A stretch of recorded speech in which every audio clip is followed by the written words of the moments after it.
Hey guys, what's up? Welcome back. This is my review for episode 10 of The Curse.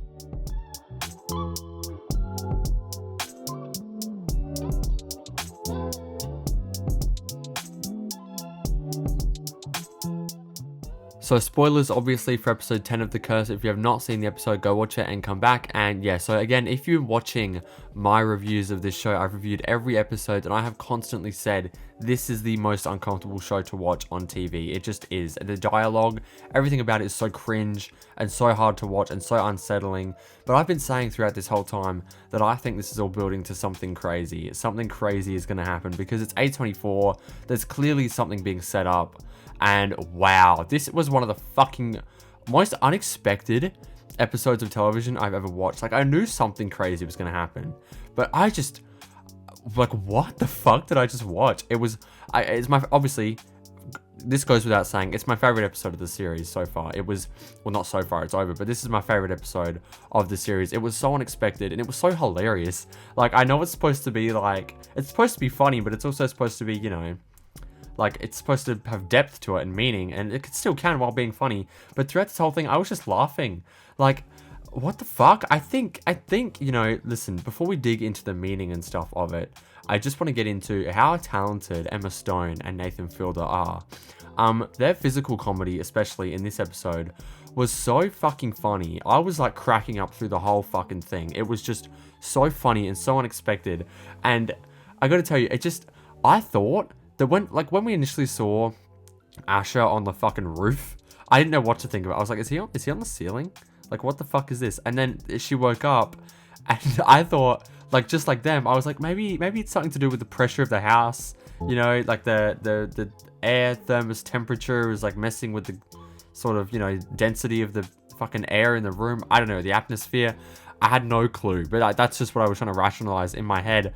But once he comes out of the house and he flies up into the tree, I was like, okay, this fucking man is cursed. Like, this curse is real. And I think this is everything that's been happening to him throughout the whole season is all culminated in him just being fucking sent away for the betterment of everybody. Everybody fucking hates Asher. I'm sorry.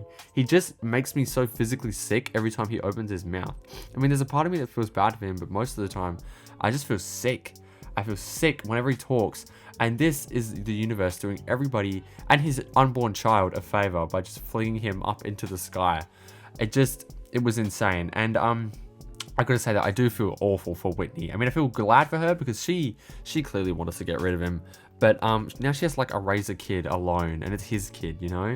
So I do feel bad for that, and that's kind of like a sad ending when you think about it. Like, Asher fucking died, and now she's left with a newborn baby and a dead husband. So that's kind of sad. But yeah, so I just think, wow, man, what a fucking crazy episode. It was so funny.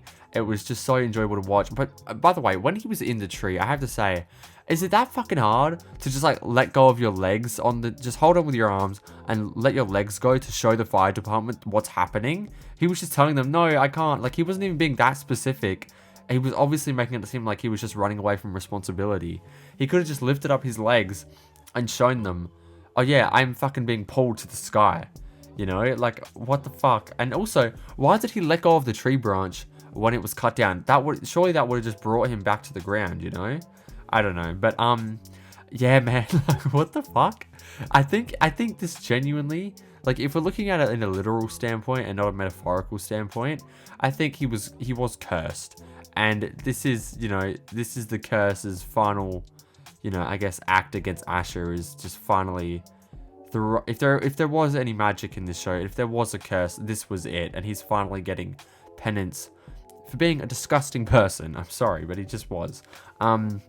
But yeah, overall, this show was so fun to watch. You know, the general consensus of it on Twitter was that it's a really good show, but it is hard to get through. And I agree with that. I think it was a really, really good show. It made my list for my top 10 best shows of 2023.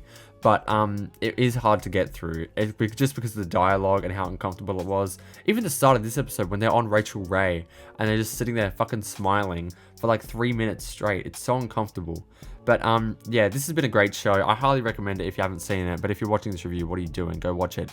But anyway, that's it for this review. Thank you guys for watching this along with me. This show has been so fun to review every week, and I have loved watching it. So yeah, that's it for this video. Make sure you leave a comment down below. Let me know your thoughts on the show overall. Did you like it? Did you not? And I'll see you guys in the next one. Bye.